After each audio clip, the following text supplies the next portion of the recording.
We've seen a number of precision strikes, I have to say, one of them landing in an Arab town in northern Israel. A mother of 4 children, Israeli Arab woman, was killed in that Hezbollah rocket attack. And then there was another missile, larger scale, that struck in a suburb of Tel Aviv late last night, causing some damage as well as some wounded. And again, today, lots of barrages, lots of rockets, lots of sirens all throughout the country, including in the center of the country, and several more people wounded.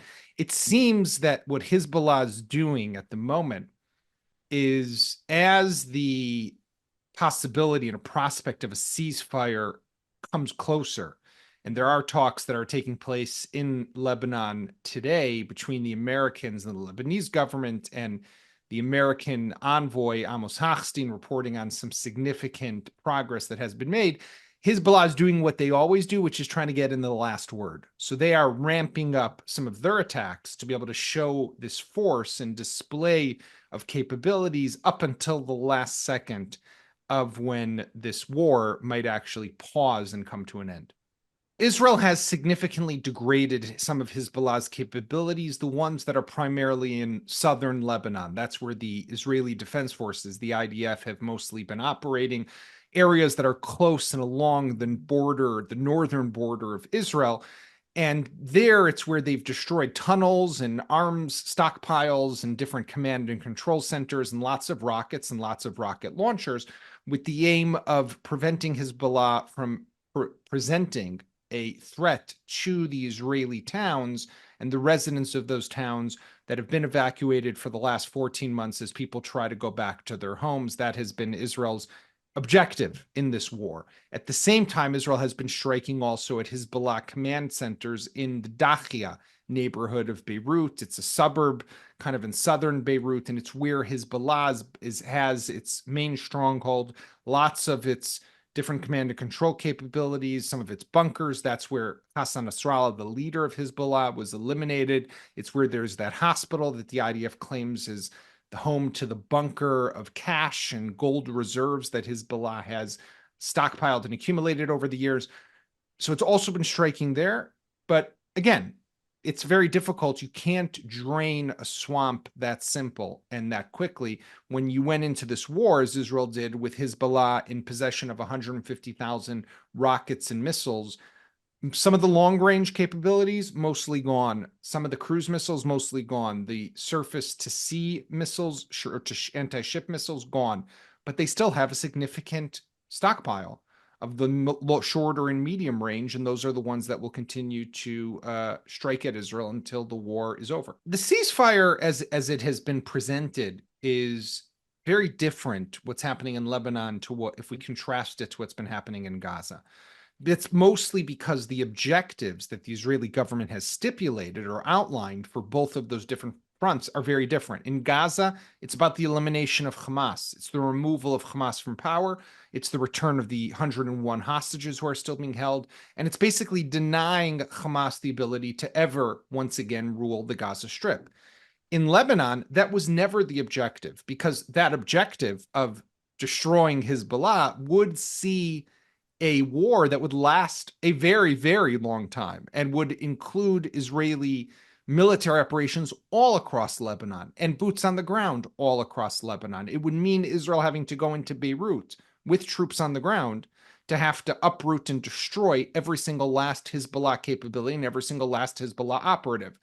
That is something that there's no appetite in Israel for, and there's definitely no appetite for that anywhere around the world, whether it's the right thing or the wrong thing. So therefore, the objective always was, from the beginning, to degrade Hezbollah, to prevent it from posing a threat along the border, the direct threat that it was prior to this war, to the residents of Israel's northern communities. That seems to have been achieved. Hezbollah is weakened.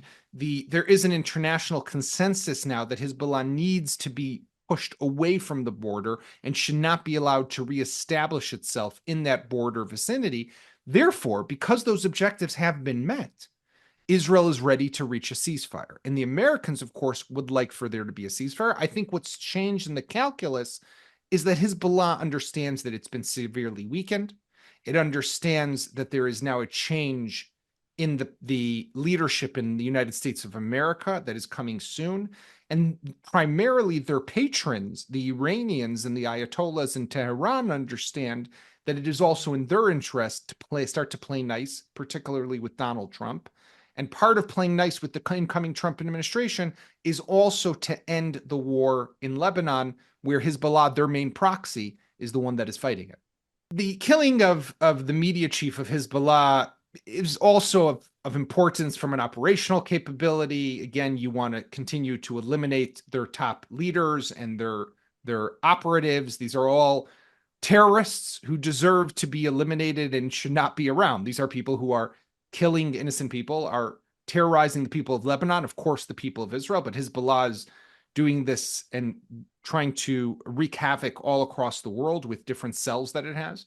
So someone who was a legitimate target for that purpose. But again, this is about continuing the pressure and keeping that pressure up so that the remaining people who are making the decisions in Hezbollah understand that if they don't want this to come to them, they had better wrap this up as soon as possible from their perspective.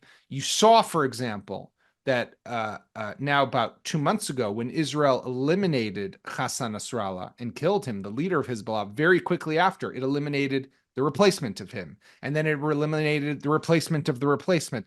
This part of this tactic is keeping that pressure up on Hezbollah so it understands that it needs to stop and it needs to agree to the conditions of the ceasefire as they've been presented by the Americans. The truth is that when we look at the numbers of the rockets that have been fired over the last few weeks, they're actually in decline. And this is probably not necessarily a result of Hezbollah changing its mind, but more the success of some of the Israeli operations and the degrading of Hezbollah's capabilities. With that said, and we've seen this over the years, whenever fighting, whether it was Hamas in Gaza or Islamic Jihad in Gaza or even Hezbollah in the prior 2006 war, is that even once the ceasefire is declared, the other side will always still fire off a couple of rockets and missiles because this is their way of saying, we are still here. You have not destroyed us. So the rockets should never be looked at, in my opinion, as the gauge or the measure of success, because you will never get every last rocket. They will always be left with some rocket capability. The success will be, again, Hezbollah different than Hamas, but in Hamas in Gaza, for example, it will be in Hamas no longer controlling Gaza, someone else controlling Gaza. In Lebanon, it will be in Hezbollah not being able to ever reestablish the military capabilities they had in southern Lebanon that posed a threat to the Israeli borderline communities. If we're able to achieve that, even though Hezbollah will still be there in the north, and even though they will still have capabilities, that is not a small achievement for Israel. As the ceasefire talks are obviously ramping up and seem that they might be close with the help of the outgoing Biden administration, there clearly is a new calculation by the Iranians. We saw, for example, up until the U.S. election, when after Israel had retaliated to Iran's missile assault in early October and Israel struck back towards the end of October, Iran had said it was planning to retaliate to the Israeli retaliation. There was definitely a fear that there was going to be another round between Israel and Iran. It seems that now the Iranians have changed course. And what they're actually trying to do, if you look at what's happening, is on the one hand, they're saying we're not attacking anymore. On the other hand, they're letting in the top UN's atomic watchdog, the IAEA, into Iran for the first time in about 6-7 months for meetings and to go into different facilities. They're also talking to Hezbollah, and that's how this ties in, by telling them, let's wrap things up. So the Iranians are making some overtures of their own and trying to calm down the situation. That I call the Trump effect.